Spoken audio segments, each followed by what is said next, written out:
Welcome to the NXT Podcast, your home for weekly NXT reviews and insight. The beautiful part of NXT is that when one dream ends, another dream begins. Find all of your NXT news, recaps, and analysis right here.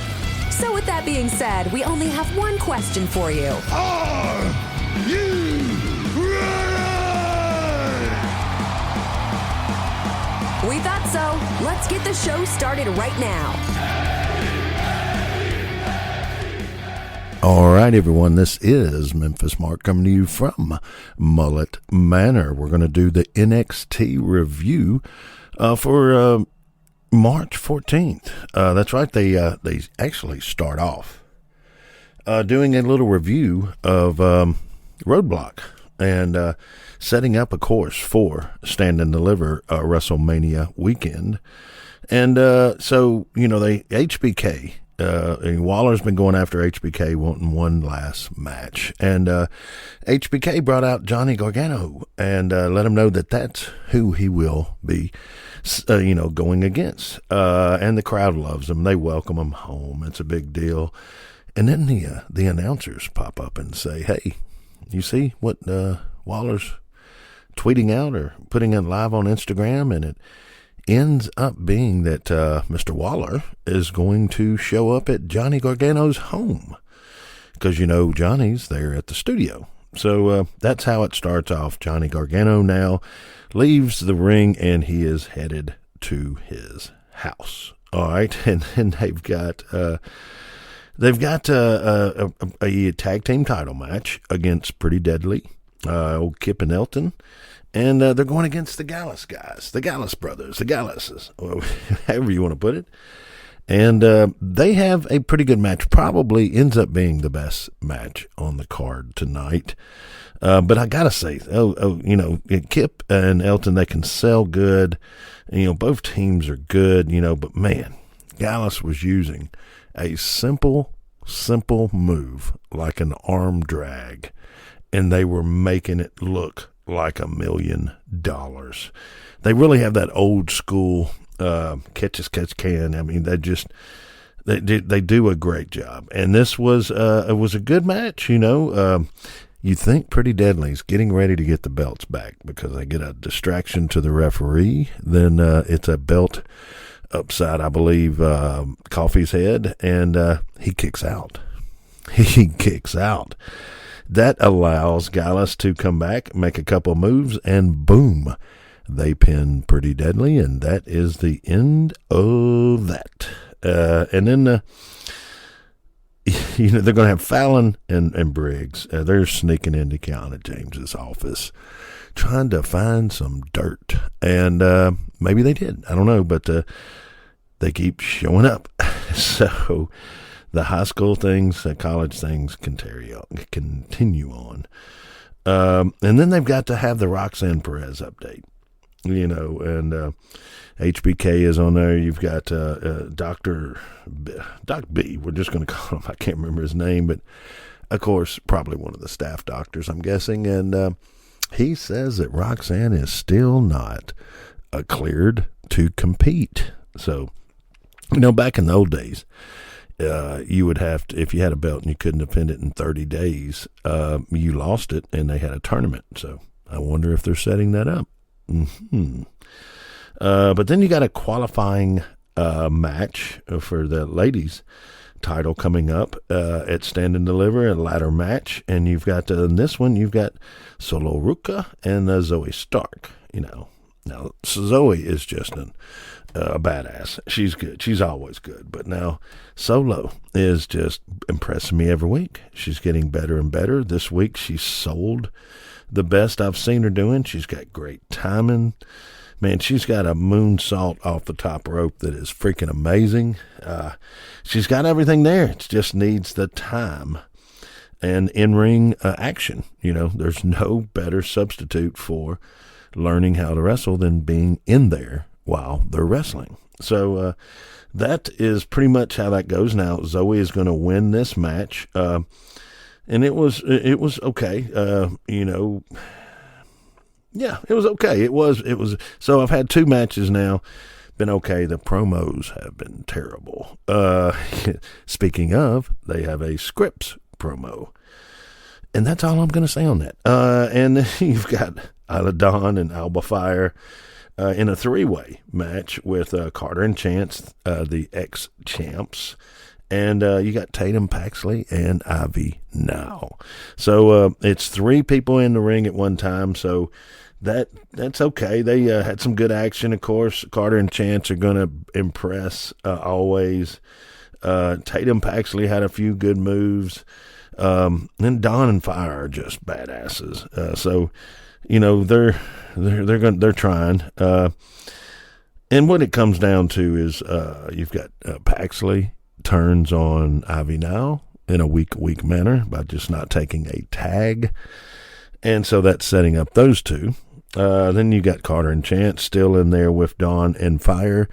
And, the little girls just couldn't, or I shouldn't say that. The young ladies, Carter and Chance, just didn't have the right mojo. So, terrible match. Just, if I was to rate it, it was a D-. Just the way it is. Then you've got Dragunov with a promo, and he always does good with that. So, yeah, and then you're going to have Tony D and Stacks. They're going to offer Braun a deal he cannot refuse. But Tony tells him that, hey, they'll take care of his opponent tonight, Mello. Maybe a little crowbar to the back, pull a few old Sopranos moves off there, a little gangsta. But Braun lets him know, hey, don't really need it. Don't need your help. So then after that, Tony D pulls a U-turn. He says, he tells Stacks that, don't worry about that, because we're going after the tag team belts. Because you've been so loyal, you need a belt. So, hey, maybe Stacks will get him a belt to hold up his pants. But they go from there. Let's see. They go from there. They've got Dragunov doing a promo, and he really brings in JD. Now, JD and him have been fighting as long as people have been drinking Coca-Cola. But Dragunov wants to rid himself of JD, and JD says that, this could go on and on and on. So, okay, they're both good with the stick, JD, I think they called him the Irish Ace, but towards the end, pretty much, they just start fighting. Okay, so they fight from the ring, down the runway, into the back, through the back, out into the parking lot, and then come back in. One point in time, Wesley gets hit. He's jumping in. Everybody's jumping around. They're fighting everywhere.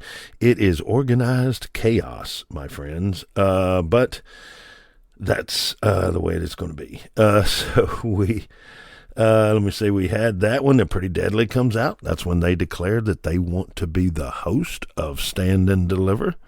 So that's what they will end up getting. Let me see. You got JD and they're still fighting in this point, and then you got Tyler Bate with this new hippie thing he's got, or yoga or whatever, yuga, I don't know what the hell, but it's he's trying to help Thea, and then they go from that to Duke and Chase doing their little spot. Scripted.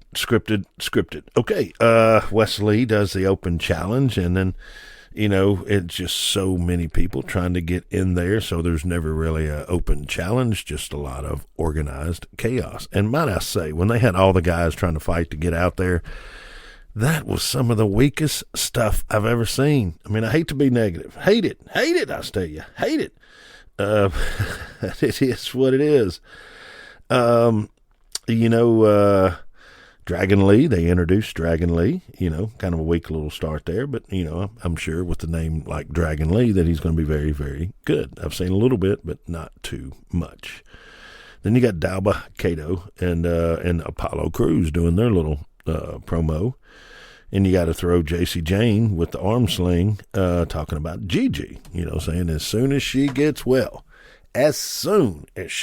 she's coming back and going to take her out. We'll see.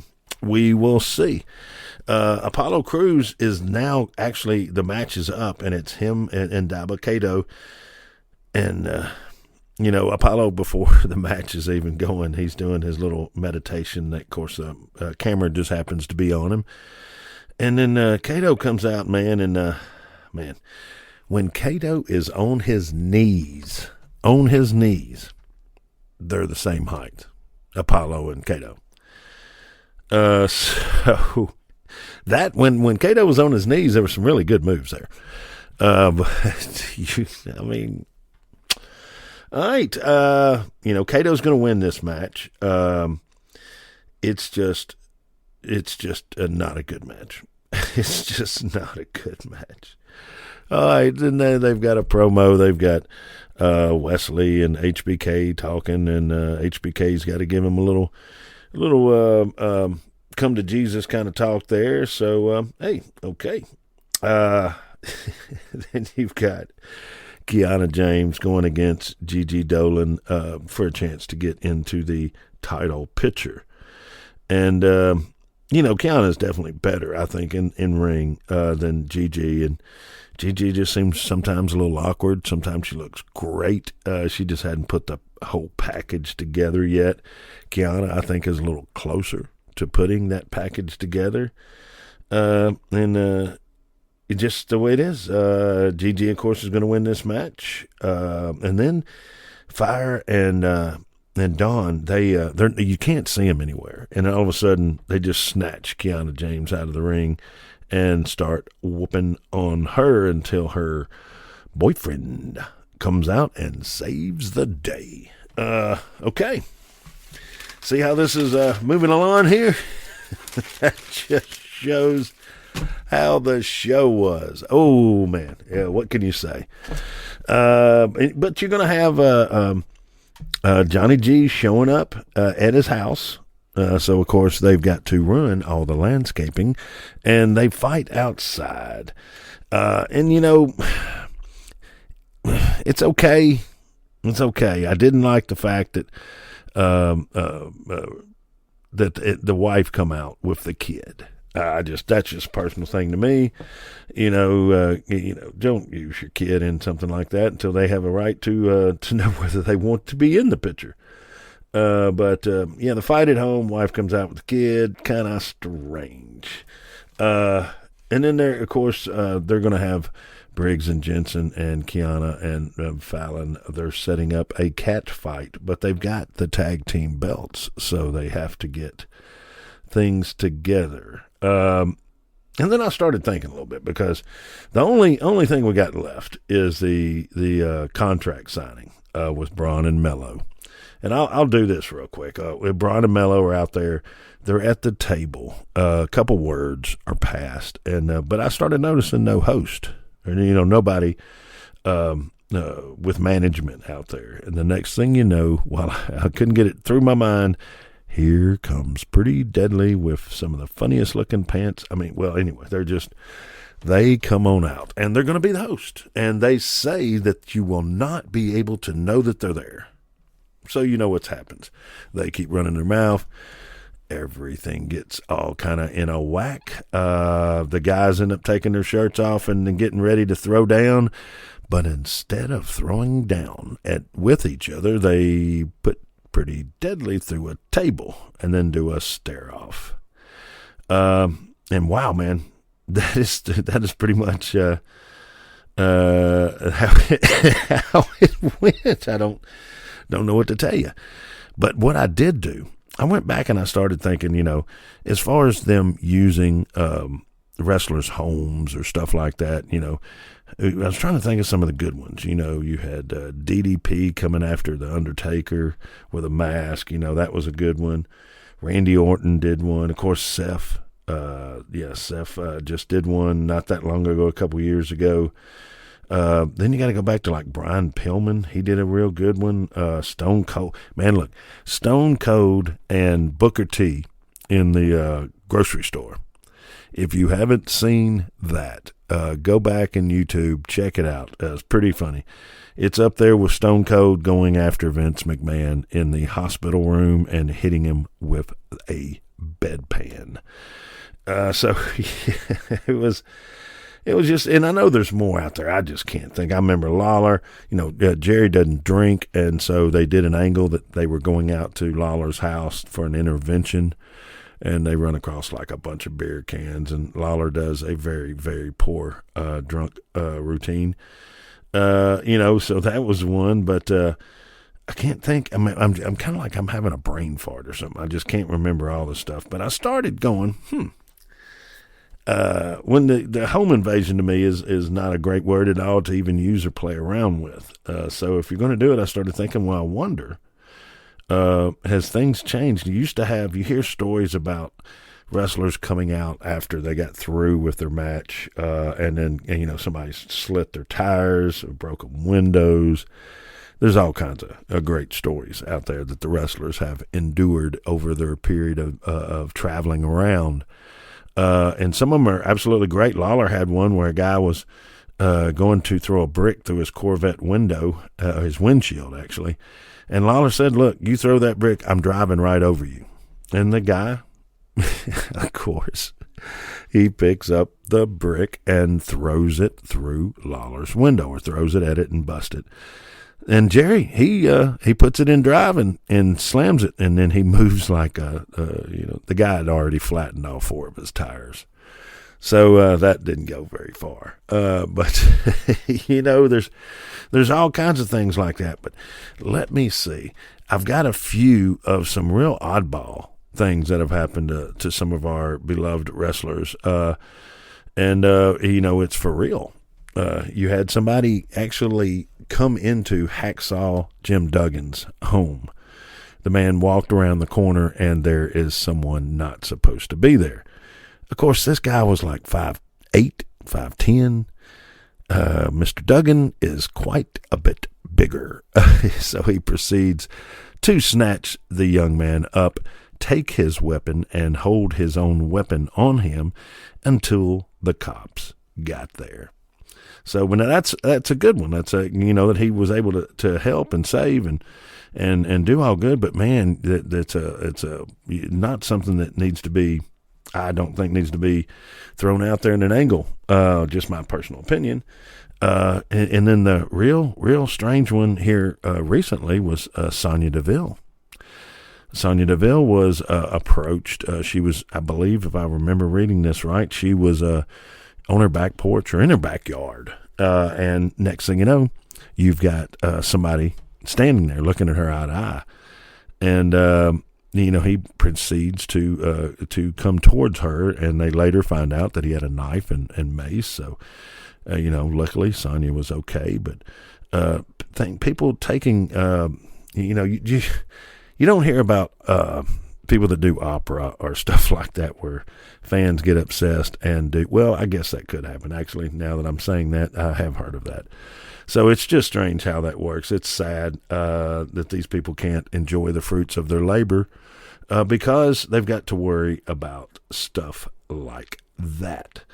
But with The Undertaker, Big Mark, Mean Mark Gallus, wrong person you want to go in there to also. So, that was the way that goes. I am extremely sorry, folks, that we did not have a little bit more to talk about this week. It seems that the show, I have to say, the writing and just the whole show, just wasn't my cup of tea, maybe. I hate to put it like that. I mean, if I was going to give a grade to this show, I would have to give it a D, maybe even a D-. That's sad. I mean, I don't understand how the writing can get that bad that quickly, or if these are, and sometimes they do hire writers that are not wrestling fans, and it can sometimes be creative writing, a fresh view from outside. Then other times, you kind of get what we got tonight with NXT. Let me see. Let me just check, make sure I haven't forgot anything. We'll actually go back through the notes. And all this is setting up for the WrestleMania weekend. That's the biggest thing there. So, this lead up, I wasn't too impressed with. Very, very scripted. And I just didn't like that. You got Gacy and Andre and Mr. Chase. That just those two guys. Well, Gacy for sure can he's great with the stick. So I don't know there. It is what it is. I believe we've covered everything. All right, folks. Let me see here. I did speak of the Sonya Deville and the Jim Duggan, incidents. I believe we've got everything. I believe we do. Well, folks, I apologize. I should be doing something a little longer, but I tell you what, if you've got a chance to check out any of our other shows, please do. I believe the Gardener has got something coming out there, so that should be very, very interesting. So we've got good stuff, good content. Just this week, we didn't have a good show to write about.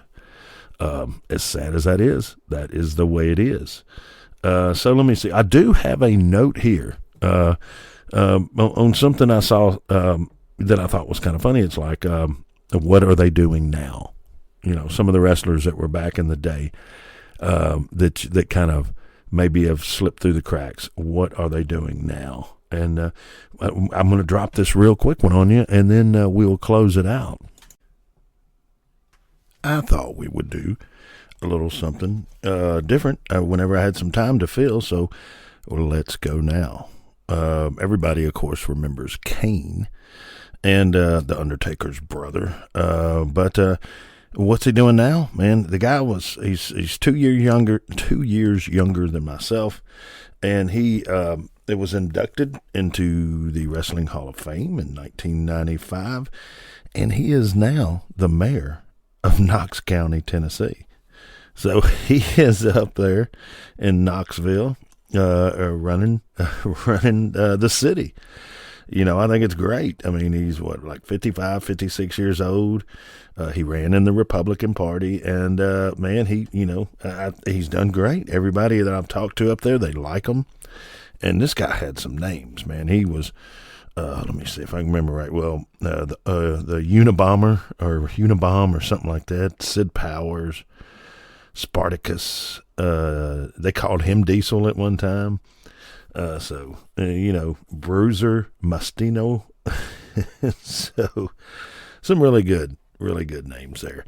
But man, he started in 92 with the Smoky Mountain Wrestling, up there with Jim Cornette. And of course, Cornette would send people when they got really good, when he needed them to take a break, he would send them up to Memphis, and Memphis would do the same back at him.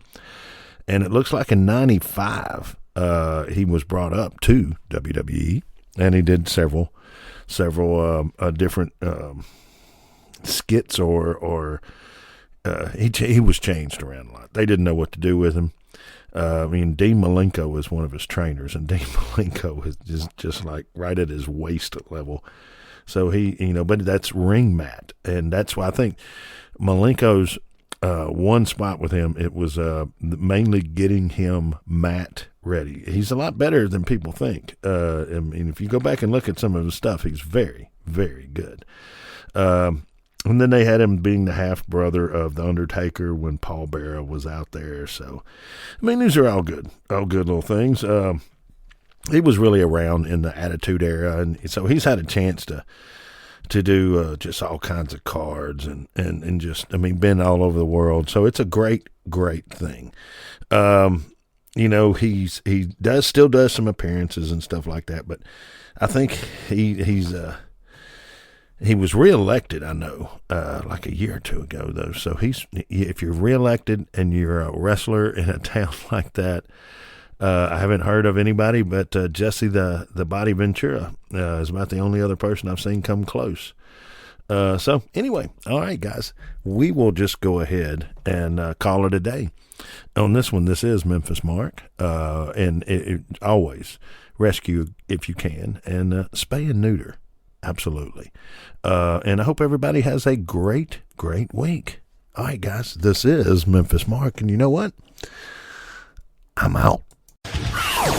Thanks for listening to the WWE Podcast. Don't forget to subscribe on your favorite podcast app so you don't miss a show, or head to WWEpodcast.com. And for all of these shows ad-free, head over to patreon.com/WWE Podcast. Until then, we'll see you next time.